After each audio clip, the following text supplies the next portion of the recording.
गरीब का लकड़ी हीटर। ये कहानी है सीतापुर गांव की, जहां टीटू और स्वीटी दोनों भाई बहन एक साथ रहा करते थे। उनके माँ बाप काफी समय पहले मर चुके थे और वो दोनों भाई बहन बहुत गरीबी से गुजर रहे थे। उसकी बड़ी बहन थी, वो अपने भाई को कुछ काम नहीं करने देते थे और ज्यादातर ही खुद काम संभालने की कोशिश किया करती थी। एक दिन स्वीटी कपड़े धो रही होती है तो टीटू उसे देख रहा होता है। दीदी, आपको तो बहुत ठंड लग रही होगी। इतना ठंडा पानी है और सर्दी भी तो लगती होगी। हाँ, लगती तो है, मगर क्या कर सकते हैं। हाँ स्वीटी दीदी। हाँ भाई, पर सबके पास तो गर्म पानी करने के लिए हीटर है, मगर हम कहाँ से लाएंगे। अच्छा दीदी, मैं कुछ करता हूँ। टीटू फिर अपने पड़ोस में जाकर इलेक्ट्रिक हीटर मांगता है। आंटी, मुझे अपना हीटर दे दो, बस थोड़ी देर के लिए। तू क्या करेगा रे हीटर का? तेरे घर में तो बिजली भी नहीं आती और 2 मिनट की हीटर की गर्मी से तुझे क्या फायदा मिलेगा? और क्या पता तू इसे खराब कर दे। चल जा यहाँ से। फिर टीटू मुंह लटकाकर वापस अपने घर चला जाता है। उसकी बहन उसका लटका हुआ मुंह देखकर पूछती है, क्या हुआ भाई, तू इतना उदास क्यों है? दीदी, मैं पड़ोस वाली आंटी से हीटर मांगने गया था, मगर उन्होंने थोड़ी देर के लिए अपना हीटर नहीं दिया और मुझे ऐसे जलील करके वहाँ से भगा दिया। कोई बात नहीं भाई, ऐसा तो हो ही जाता है। हम गरीबों से ऐसे ही बर्ताव करते हैं। सब सही हो जाएगा, तो टेंशन मत ले। दीदी, मैं इन सबको मुंह तोड़ जवाब दूंगा। उसी रात तेज हवाओं के साथ बारिश और बर्फ भी गिरने लगती है। सर्दी से दोनों भाई बहन का बुरा हाल हो गया था। दोनों घर के कोने में बैठे बस ठंड से कांप रहे थे। दीदी, आज तो बहुत सर्दी है। अगर हमारे पास हीटर होता तो शायद हम इस कड़कड़ाती ठंड से बच जाते। हाँ भाई, पर हम गरीबों को कहाँ से हीटर मिलेगा और हम खुद भी नहीं बना सकते। हमें तो अब इसी सर्दी में रहने की आदत डाल लेनी चाहिए। वैसे भी ना जाने कितने गरीब हमारे जैसे ठंड से ठिठुर रहे होंगे। कह तो आप सही रही हो दीदी। कल ही मैंने एक बच्चे को अपनी माँ के साथ सड़क पर ठंड से कांपते हुए देखा था। हमारे पास कम से कम ये छत तो है, उन बेचारों के पास तो वो भी नहीं है। ऐसे ही बातें करते करते दोनों जैसे तैसे वो ठंडी रात काट लेते हैं। अगली सुबह टीटू उठते ही सोचने लगता है, दीदी ने रात को बिल्कुल सही कहा। हमारे जैसे न जाने कितने गरीब होंगे जो ठंड से ठिठुर रहे होंगे। अब मैं दीदी को और ठंड में परेशान नहीं देख सकता। मुझे उनके लिए कुछ करना ही होगा। फिर क्या था, टीटू जंगल की ओर निकल जाता है। जंगल में बहुत दूर चलकर वो लकड़ियाँ इकट्ठा कर लेता है और फिर एक लकड़ी का छोटा सा हीटर बना लेता है। उसे रास्ते में पड़ी हुई एक लोहे की पत्ती भी मिल जाती है। वो उसे अपनी लकड़ी के हीटर में लगा देता है ताकि आग फैल न जाए। फिर जैसे उसमें लकड़ियाँ डाली तो लकड़ी का हीटर चल पड़ा और साथ ही लोहे की पत्ती के कारण आग भी फैल नहीं रही थी। उसकी अंगीठी तैयार हो जाती है और वो उसे देखकर बहुत ज्यादा खुश हो जाता है। टीटू का ये लकड़ी का हीटर बिजली के हीटर की तरह जल रहा था। उसे लेकर वो तुरंत अपनी बहन के पास जाता है और उसकी बहन कपड़े धो रही थी। दीदी दीदी, देखो मैं क्या बना कर लाया हूँ। उसकी बहन चिल्लाकर बोलती है, अरे भाई, मैं कपड़े धो रही हूँ, थोड़ी देर में देखती हूँ। टीटू अपना लकड़ी का हीटर लेकर अपनी बहन के पास ही चला जाता है जहाँ वो कपड़े धो रही थी। अरे दीदी, तुम क्या कपड़े धोने में लगी हो? देखो मैं आपके लिए कितना अच्छा तोहफा लेकर आया हूँ। अच्छा, बता क्या तोहफा लेकर आया है, मैं भी तो देखूं ऐसा क्या लाया है। दीदी, मैंने बिना बिजली का हीटर बनाया है। अच्छा, ऐसे कैसे भला? बिना बिजली का भी कोई हीटर होता है क्या? अरे ये देखो, ये रहा मेरा बिना बिजली का हीटर और इसमें हम जैसे ही लकड़ियाँ डालेंगे इसमें गर्मी पैदा हो जाएगी और ये एक बिल्कुल इलेक्ट्रिक हीटर की तरह गर्मी करेगा। अरे वाह, ये तो बहुत अच्छा है। फिर एक दिन ठंड बहुत ज्यादा पड़ जाती है। दोनों भाई बहन घर के बाहर बैठकर अपने लकड़ी के हीटर के मजे ले रहे थे।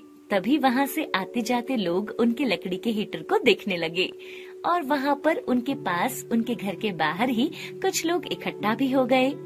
अरे टीटू, तूने ये हीटर कहाँ से लिया? तेरे पास तो इतने पैसे नहीं थे और ये तो बड़ी अच्छी गर्मी कर रहा है। काका, ये लकड़ी का हीटर मैंने पैसों से नहीं लिया, बल्कि इसको तो मैंने अपने हाथों से बनाया है। और ये बिजली पर नहीं चलता, ये सिर्फ लकड़ियों से चलता है। अरे वाह, ये तो तूने बहुत अच्छी चीज बनाई है। भाई, एक हमें भी दे दे। हाँ भाई, एक आधा बनाकर हम गरीबों को भी दे दो। ठीक है काका, मैं आप लोगों के लिए भी बना दूंगा। बेटा, तुम्हारा बहुत बहुत शुक्रिया। भगवान तुम्हें तरक्की दे। अमीरों के पास पैसा होता है पर उनका दिल अमीर नहीं होता, और एक तुम हो।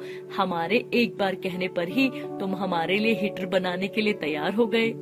फिर टीटू उन चारों के लिए भी लकड़ी का हीटर बनाकर उन्हें दे देता है, और फिर धीरे धीरे वो अपने घर में भी बहुत सारी लकड़ियों का हीटर बनाकर रख लेता है और लोगों को बेचना शुरू कर देता है। टीटू सोचता है, मेरे जैसे कई गरीब लोग होंगे जिनके पास हीटर खरीदने के लिए पैसे नहीं होंगे, तो ये हीटर मैं उन लोगों को दूंगा, और जो थोड़े लोग अमीर होंगे उन्हें पैसे में बेच दूंगा। अब टीटू गरीब लोगों को कम पैसों में लकड़ी का हीटर बनाकर देता था और अमीरों को ज्यादा पैसों में। फिर उसने धीरे धीरे अपनी एक लकड़ी के हीटर की दुकान कर ली और फिर अपना एक छोटा सा घर भी बना लिया उसी मेहनत के पैसों से, और फिर दोनों भाई बहन आराम की जिंदगी जीने लगे। ये कहानी माधव नाम के एक आदमी की है जो अपनी पत्नी रूपा के साथ सीतापुर गांव में रहता था। माधव गांव में खेती करता था और लगान के रूप में गांव का सेठ फसल का आधे से ज्यादा हिस्सा ले जाते थे, और बाकी जो बचता था उसी से माधव को खेती का खर्च और घर का खर्च चलाना पड़ता था। एक दिन माधव की पत्नी रूपा घर का काम कर रही थी, तभी माधव उसके पास आता है। रूपा, वो सेठ का आदमी लगान लेने आया है। जो तुम्हें मैंने पैसे दिए थे वो मुझे दे दो, लगान दे देता हूँ। अरे 3 ही तो रुपए हैं, और वैसे भी वो पैसे तो ठंड से बचने के लिए रखे हैं ना। आपने कंबल भी तो लाना है, तभी जाड़े के दिनों में खेत में सोया जाएगा ना। उसका बाद में देख लेंगे कुछ ना कुछ, लेकिन अभी लगान नहीं दिया तो वो गले पड़ जाएगा। बताओ तो क्या देखोगे, और कहाँ से आएंगे पैसे कंबल के लिए? कोई खैरात में तो देकर जाएगा नहीं, और कंबल के बिना इतनी ठंड में खेत में रात कैसे कटेगी? पुराना कंबल तो जगह जगह से फटा हुआ है।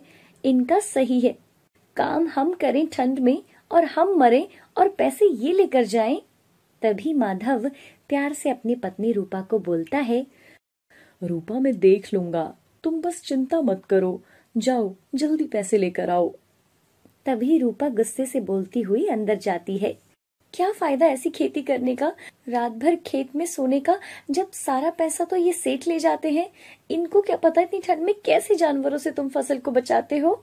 ऐसे बोलते हुए रूपा, जो कंबल के लिए माधव ने उसे कुछ पैसे रखे थे, वो लेकर आती है और माधव को दे देती है, और माधव लगान दे देता है और अपनी जान छुड़ाता है।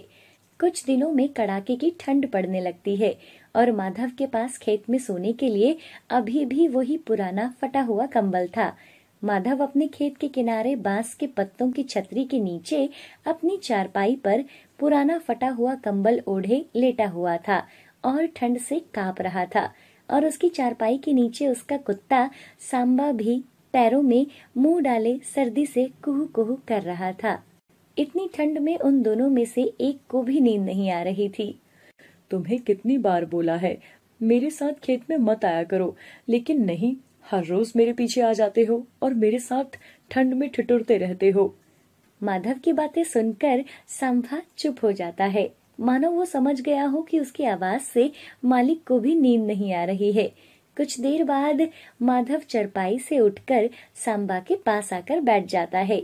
माधव अपने हाथ से सांबा की पीठ सहलाते हुए बोला, कल से मेरे साथ मत आना, नहीं तो ठंडे हो जाओगे। और ये हवाएं न जाने कहां से इतनी ठंड ला रही हैं। और दूसरी तरफ वो किस्मत के धनी लोग मोटे मोटे कंबल ओढ़े हुए आराम से सोए हैं, और हम यहाँ ठंड से मर रहे हैं। सब किस्मत का खेल है, बस कैसे भी करके ये रात कट जाए। सांबा अपनी दूम हिलाते हुए माधव की तरफ देखता है।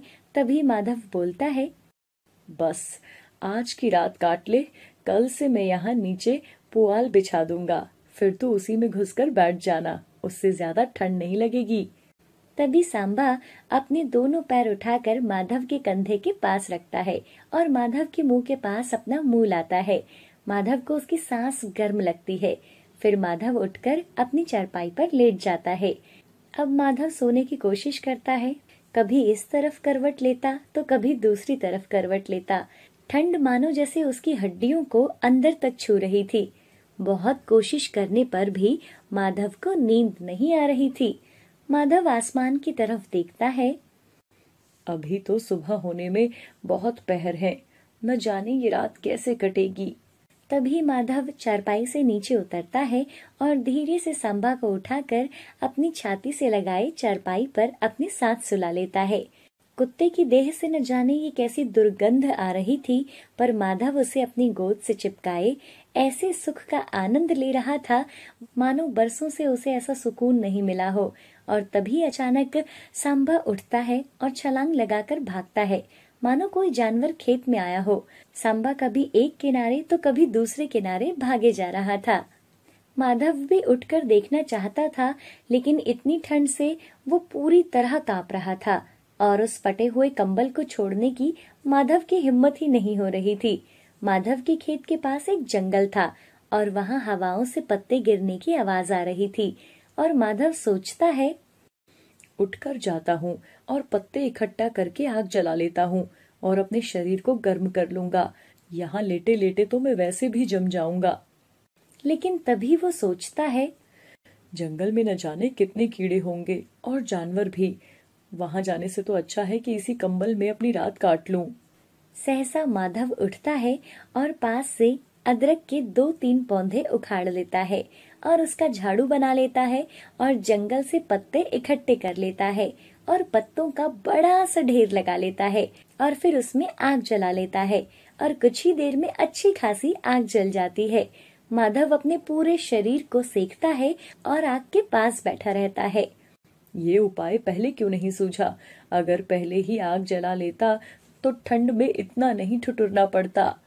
तभी माधव का कुत्ता सांबा भी आग के पास आकर बैठ जाता है और आग सेकता है। तभी माधव कुत्ते को बोलता है, क्यों, अब तो ठंड नहीं लग रही ना तुम्हें? देखो मैंने आग जलाई है, पूरा शरीर सेक ले अब तू भी। सांबा अपनी दूम हिलाता हुआ माधव को देखे जा रहा था।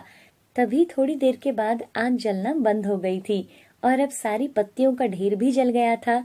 बीच बीच में हवाओं से उस आग के ढेर से आग जल रही थी, लेकिन अभी भी वो लोग आग सेक रहे थे।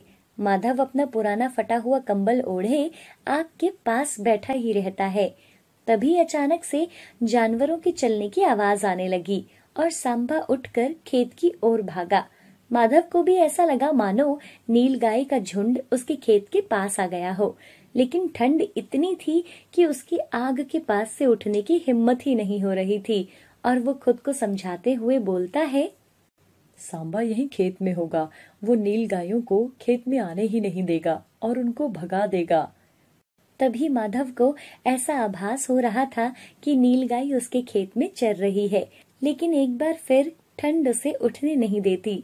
एक पल के लिए वह हिम्मत करके उठता भी है, लेकिन तभी ठंडी हवाएं उसके पूरे शरीर को ठंडा कर देती है और वह वापस से आग के पास बैठ जाता है। ठंड ने मानो उसे पूरी तरह जकड़ दिया था और माधव आग के पास से उठ ही नहीं पा रहा था। उधर सांभा नील गायों पर भौंके जा रहा था, लेकिन नील गायों का वो झुंड माधव के खेतों की सारी फसल चुगता जा रहा था। आग के पास बैठे बैठे माधव को पता ही नहीं चला कि उसे कब नींद आ गई और वह वहीं आग के पास गर्म जमीन पर सो गया और नील गाय पूरा खेत खाली कर गई। माधव को सोए हुए बहुत देर हो गई थी और सुबह का सूरज सर पर चढ़ आया था।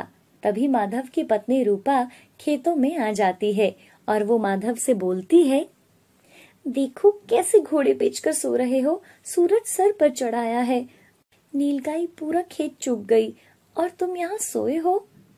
तभी माधव उठकर देखता है, तुम यहाँ? क्या तुम खेत में गई थी? और नहीं तो क्या, तुम तो यहाँ आराम से सोए हो। चलो खेत में चलकर देखो, सारा खेत साफ हो गया है। जब माधव खेत में जाकर देखता है तो खेत पूरा खाली था और सारी फसल नीलगाय साफ कर चुकी थी। क्या फायदा हुआ इतने समय से खेत में सोने का, एक दिन में सारा खेत खाली करवा दिया। अब क्या करेंगे? माधव मन ही मन खुश हो रहा था। उसे अपनी फसल बर्बाद होने का दुख नहीं था। वो तो मन ही मन ये सोचकर खुश हो रहा था, चलो अब जान तो छूटी, कम से कम अब इतने जाड़े में खेत में नहीं सोना पड़ेगा।